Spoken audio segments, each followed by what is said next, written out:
그리고 그 앞에서 말씀해 주신 운동이요. 운동의 중요성을 강조해 주셨는데 어느 정도 운동을 해야지 이게 운동을 한 거라고 생각이 되는지 그게 궁금하거든요. 중요한 질문이죠. 운동을 하면 하는 만큼 도움이 되는 걸로 알려져 있는데요. 네. 안 하는 것보다는 마실이라고 이렇게 그 천천히 걷는 거라도 해라라고 하는 거죠. 근데 정확한 운동의 어떤 정의는 뭐냐면요. 좀 숨이 찰 정도의 중등도 강도의 운동을 네. 일주일에 150분. 그러니까 30분씩 5일 하면 되는 겁니다. 오, 네. 3, 5, 15 해가지고요. 네. 그렇게 하는 거가 최소한 이고 여기에 3배까지는 하면 할수록 도움이 된다고 돼 있어요. 어느 정도냐면은 좀 숨이 약간 찰 정도의 좀 빠른 걸음을 얘기하는 건데 네. 더 정확히는 옆 사람하고 얘기는 할 수 있는데 네. 노래는 못할 정도라고 얘기해요. 그래서 한번 좀 말을 이렇게 해보십시오. 그런데 노래는 하지 못할 정도의 숨 찰 정도의 운동을 매일 하게 되면 네. 그러면은 사망률도 좋아지고 암 발생률도 좋아지고 항염 작용도 있고 모든 것이 전부 다 따라옵니다. 네.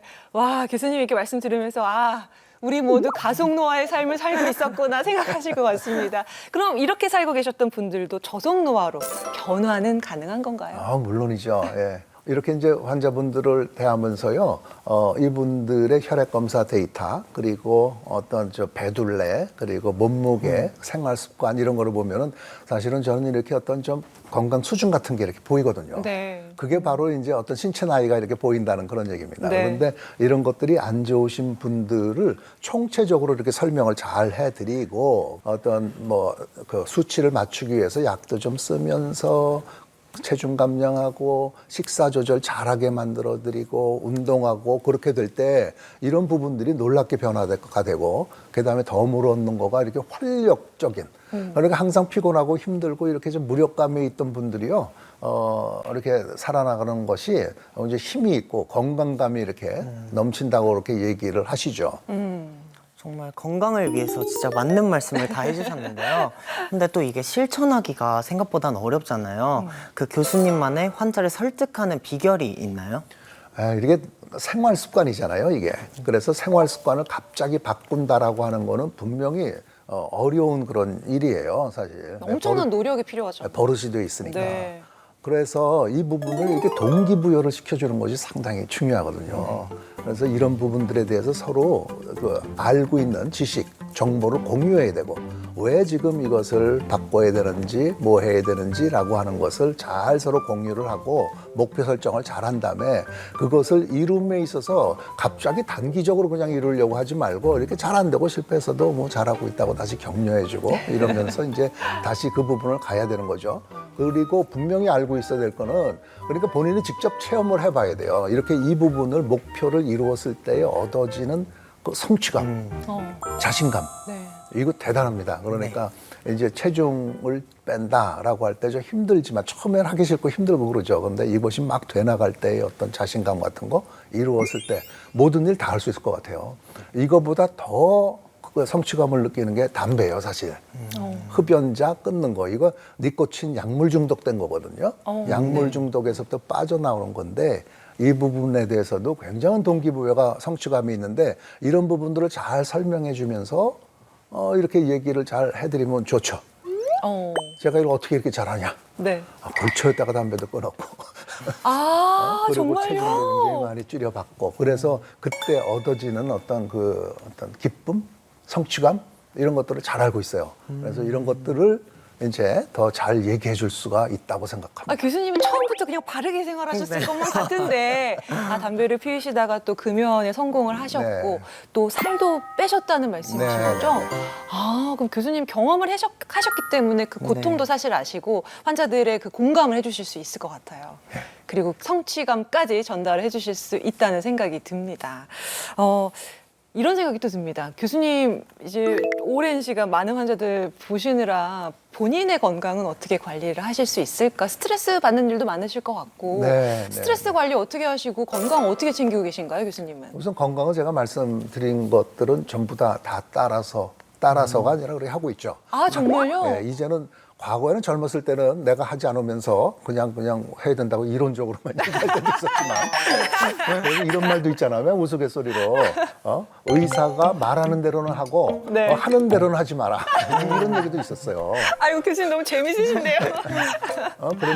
그런데 이렇게 나이가 들어가면서 뭐 철이 들었다고 할까요? 분명히 내가 지키는 것만 이제 얘기하게 되는 거죠. 그래서 꼭 운동을 1시간 이상씩 꼭 하고 있고요. 아, 진짜요? 이렇게 과거에는 등산을 이렇게 많이 했다가 우리 집 앞에 바로 인왕산이 있거든요. 관광을 네. 사는데 여기 수백 번 올라갔죠. 그리고 지금은 이렇게 헬스에서 하고 있고요. 네. 두 번째로 그 채소 많이 먹으려고 하는 거는 분명히 실천하고 있고 색깔이 중요합니다. 이게 색깔이 알록달록한 거를 돌아가면서 이렇게 먹어야 돼요. 거기 식물성 영양소가 전부 다 서로 다른 것이 있거든요. 네. 이렇게 하고 있고요. 그다음에는 이제 뭐 수면 잠자려고 이렇게 멜라토닌은 저는 먹습니다. 멜라토닌이 굉장히 중요한 항산화 역할을 해주거든요. 그리고 나이가 들어가면서 이게 분비가 떨어져요. 그래서 이거 잘 먹으면서 잠 잘 자고 있고 그다음에 만성질환 관리 그 부분들을 약을 먹어가지고 완전히 정상 사람처럼 이렇게 그 젊은 사람처럼 유지를 딱 하고 있습니다.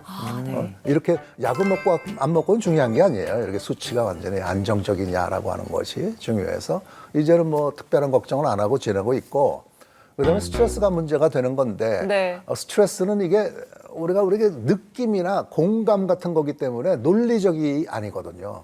이거 꼭 구분을 하셔야 됩니다. 그러니까 이렇게 하자 저렇게 하자 계획을 세워서 무작정 몰아쳐 친다고 되는 게 아니라 스트레스가 있을 때는 여기에 맞게끔 해줘야 되는데 편안한 마음으로 제가 잘 하는 거는 그거죠. 이게 유도심 심상법 이렇게도 얘기하는데요.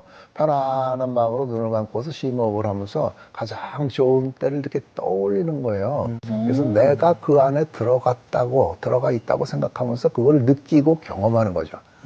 이렇게 될 때 내 몸은요, 내가 그렇게 생각하는 건지 실제인지 구분을 못하게 돼 있어요. 원래 뇌 구조가 그렇습니다. 그래서 이렇게 좀 하고요. 이것도 안 되면은 이제 밖으로 나가서 요즘 참 날 좋잖아요. 이렇게 푸른 연초록 나뭇잎도 쳐다보고 하늘도 쳐다보고 이러면서 보죠. 그래서 저는 사실은 이렇게 또 산책을 하거나 길 거꾸로 올 때 여러 명하고 잘 같이 안 가요. 뭐 이러면 이 부분이 잘 안 되거든. 그래서 혼자 조용히 올라가서 조금만 높은 데 가면 사람이 없거든요. 사람들은 전부 다 낮은 데서 조금 높으면 하늘 네. 쳐다보고 새소리 나고 나뭇잎 보이고 그런데 조용히 이렇게 앉아 있으면은 그 부분이 굉장히 이렇게 우리 그 스트레스 관리에 도움이 되는 것 같습니다. 너무너무 좋은 말씀 해주신 것 같아요. 사실 뭐 스트레스를 어떻게 해소하느냐가 참 관건인데 뭐 대단한 게 아니잖아요. 지금 네. 교수님이 얘기해 주신 게 혼자만의 시간을 갖고 좋은 생각을 하고 또 좋은 그 자연을 보면서 스스로 정화하는 시간을 가지라는 말씀이시잖아요. 많은 분들이 좀 기억하셨으면 좋겠습니다. 저도 좀 그렇게 해야겠다는 생각이 저도 듭니다.